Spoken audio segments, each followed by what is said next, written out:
വളരെ വേദനാജനകമായ സംഭവമാണ്. പ്രത്യേകിച്ച് നമ്മുടെ നാട്ടില് ഇത്തരത്തിലുള്ള സംഭവങ്ങൾ കാണാറുണ്ടായിരുന്നില്ല.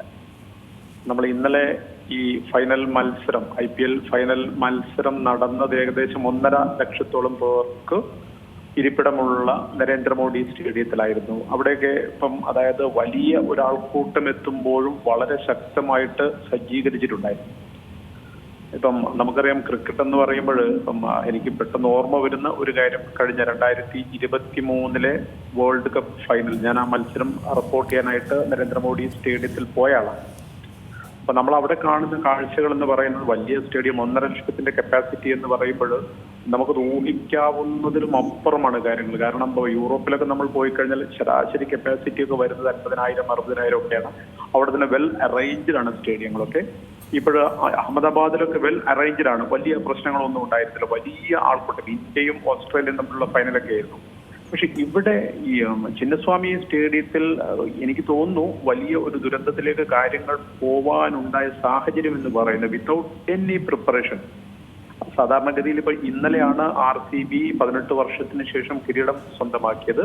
സ്വാഭാവികമാണ് അവർക്ക് ഹോം ടൗണിലേക്ക് വരുമ്പോൾ വലിയ റിസപ്ഷൻ കൊടുക്കും.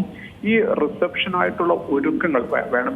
നമ്മൾ ഏറ്റവും ഒടുവിലായിട്ട് നമ്മൾ ഒരു ഇന്ത്യൻ ടീമിന്റെ റിസപ്ഷൻ കണ്ടപ്പോൾ ICC ചാമ്പ്യൻസ് ട്രോഫി ദുബായിൽ ഇന്ത്യ വിജയിക്കുന്നു, ഇന്ത്യൻ ടീം മുംബൈയിലേക്ക് വരുമ്പോൾ ഓപ്പൺ പരേഡ്, ബസ്, മറ്റു കാര്യങ്ങളെല്ലാം ഉണ്ടായിരുന്നു. വെൽ അറേഞ്ച്ഡ് ആയിരുന്നു, സെക്യൂരിറ്റി ഒക്കെ ഭയങ്കര ശക്തമായിരുന്നു.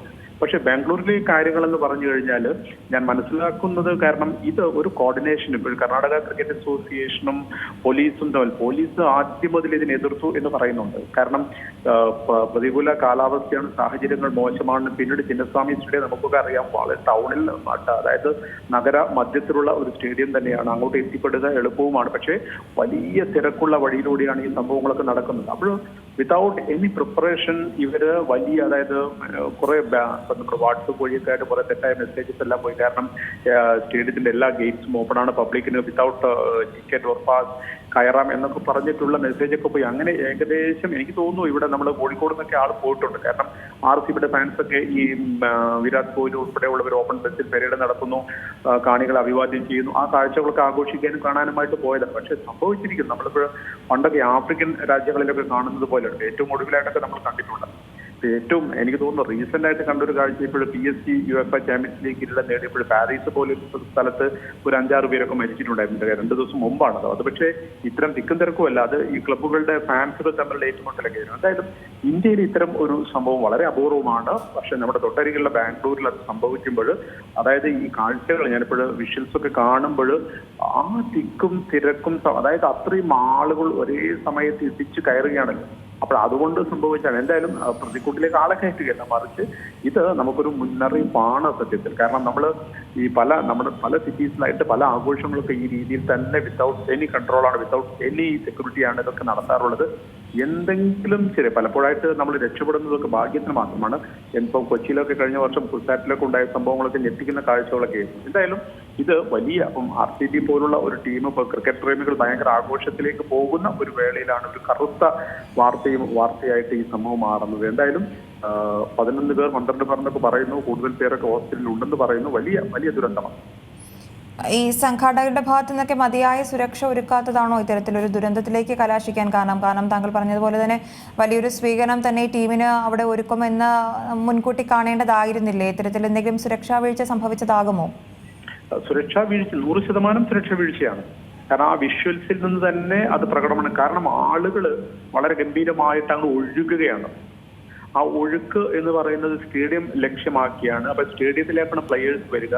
ഈ പ്ലെയേഴ്സ് വരുമ്പോൾ അവരെ കാണുക, അവർക്കൊപ്പം ഫോട്ടോ എടുക്കുക, അല്ലെങ്കിൽ ആ ദൃശ്യങ്ങളൊക്കെ എടുക്കുക തുടങ്ങിയപ്പം എല്ലാവരും മൊബൈൽ ഫോണിന്റെ ഒരു കാലമായതുകൊണ്ട് എല്ലാവർക്കും സെൽഫി വേണം, എല്ലാവർക്കും വീഡിയോസ് വേണം എന്നൊക്കെ രീതിയിൽ, അതായത് ഈ പിക്ചേഴ്സിലൊക്കെ നമ്മൾ കാണുന്ന യൂത്തും ഈവൻ ലേഡീസ്, കുട്ടികളെല്ലാം ഉണ്ട്, മരിച്ച കുട്ടികളുണ്ടെന്നൊക്കെ പറയുന്നു.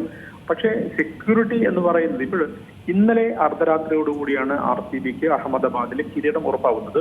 സ്വാഭാവികമായിട്ടും പോലീസ് കരുതേണ്ട ഒരു കാര്യം, അതായത് അവർ ഇന്ന് അതായത് നെക്സ്റ്റ് ഡേ തന്നെ അവർ ബാംഗ്ലൂരിലേക്ക് വരും. ഇപ്പൊ രാവിലെ മുതൽ തന്നെ ഇപ്പൊ മുഖ്യമന്ത്രിയെല്ലാം പങ്കെടുത്ത റിസപ്ഷനൊക്കെ അവിടെ ഉണ്ടായിരുന്നു.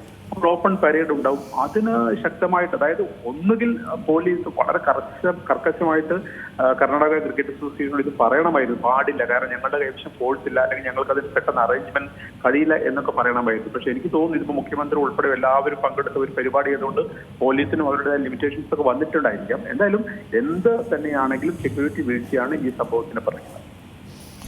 നമ്മൾ നേരത്തെ അറിയാലോ, നേരത്തെ അല്ലു അർജുന്റെ സിനിമയൊക്കെ റിലീസായ സമയത്ത് ഇത്തരത്തിൽ തിക്കിലും തിരക്കിലും പെട്ട ഒരു യുവതി മരിച്ചൊരു സംഭവമൊക്കെ നമ്മൾ നേരത്തെ റിപ്പോർട്ട് ചെയ്ത. അപ്പോൾ ആ ഒരു സമയത്ത് നമ്മൾ ഈ ക്രൗഡ് മാനേജ്മെന്റിനെ കുറിച്ചൊക്കെ നിരവധി ചർച്ചകളൊക്കെ വന്നിരുന്നു. ആ ഒരു സംവിധാനം ഇപ്പോഴും ഇത്തരം പരിപാടികളിൽ ഫലപ്രദമായി ഉപയോഗിക്കുവാൻ സാധിക്കില്ല എന്ന് നമ്മൾ എടുത്ത് പറയേണ്ടതല്ലേ? നിർബന്ധമാണ്. കാരണം നമുക്ക് നമ്മൾ ഇന്ത്യയിലേക്ക് വരുമ്പോൾ, ഇന്ത്യയിൽ മാത്രമല്ല, ഈവൻ ഇപ്പം ആഫ്രിക്ക ഉൾപ്പെടെയുള്ള രാജ്യങ്ങളൊക്കെ ഈ താരങ്ങൾ, സിനിമാ താരങ്ങളാണെങ്കിൽ, കായിക താരങ്ങളാണെങ്കിൽ, സെലിബ്രിറ്റീസ്, ഇവരൊക്കെ കാണുമ്പോൾ നമുക്കുണ്ടാവുന്ന ഒരു ആവേശം, നമുക്ക് ഒന്ന് ഉദ്ദേശിച്ച് പബ്ലിക്കിനുണ്ടാവുന്ന ആവേശം, ഈ ആവേശമാണ് പലപ്പോഴായിട്ട് ഇത്തരം സ്റ്റാമ്പേഡിലേക്ക് പോകുന്നത്. അല്ലു അർജുൻ കേസ് തന്നെ നമുക്കറിയാം. അദ്ദേഹം അന്ന് രാത്രിയിൽ അദ്ദേഹത്തിന്റെ സിനിമയുടെ റിലീസിംഗുമായി ബന്ധപ്പെട്ട് അദ്ദേഹം ആദ്യം വരില്ല എന്ന് പറഞ്ഞു, പിന്നീട് അദ്ദേഹം വരുന്നു. അതിനിടയ്ക്കാണ് ഈ സംഭവങ്ങളൊക്കെ ഉണ്ടായത്.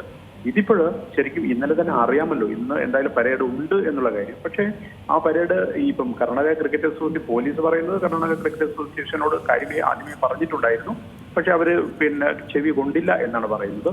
എന്തായാലും നമുക്ക് ഇപ്പം പല സംഭവങ്ങൾ നമുക്ക് മുൻകരുതലാണല്ലോ, അല്ലെങ്കിൽ മുന്നറിയിപ്പാണ്. ഇതിപ്പോഴ് എനിക്ക് തോന്നുന്നില്ല മരണം, അതായത് ഈ വാർത്തകളൊക്കെ കേൾക്കുമ്പോഴും നമ്മൾ അവിടുത്തെ റിപ്പോർട്ടേഴ്സൊക്കെ ആയിട്ട് ബന്ധപ്പെടുമ്പോഴും വലിയ വലിയ ആളുകൾ, കുറേ ആളുകളെ ഹോസ്പിറ്റലിലേക്ക് കൊണ്ടുപോയിട്ടുണ്ട്. പലരും വളരെ ശ്വാസം മുട്ടൽ അനുഭവിക്കുന്ന വലിയ പ്രയാസങ്ങളിലാണ് എന്നൊക്കെ പറയുന്നുണ്ട്. എന്തായാലും ആഡ്വക്കേറ്റ് ആയിട്ടുള്ള പോലീസ് ഉണ്ടായിരുന്നില്ല, ആഡ്വക്കേറ്റീവ് ആയിട്ടുള്ള അറേഞ്ച്മെന്റ്സും അവിടെ നടത്തിയിട്ടുണ്ടായിരുന്നില്ല. പുതിയ വാർത്തകളും വിശേഷങ്ങളും ഇനി വിരൽ തുമ്പിൽ. എല്ലാ ഡിജിറ്റൽ പ്ലാറ്റ്ഫോമുകളിലും ഇപ്പോൾ സീ മലയാളം ന്യൂസ് ലഭ്യം.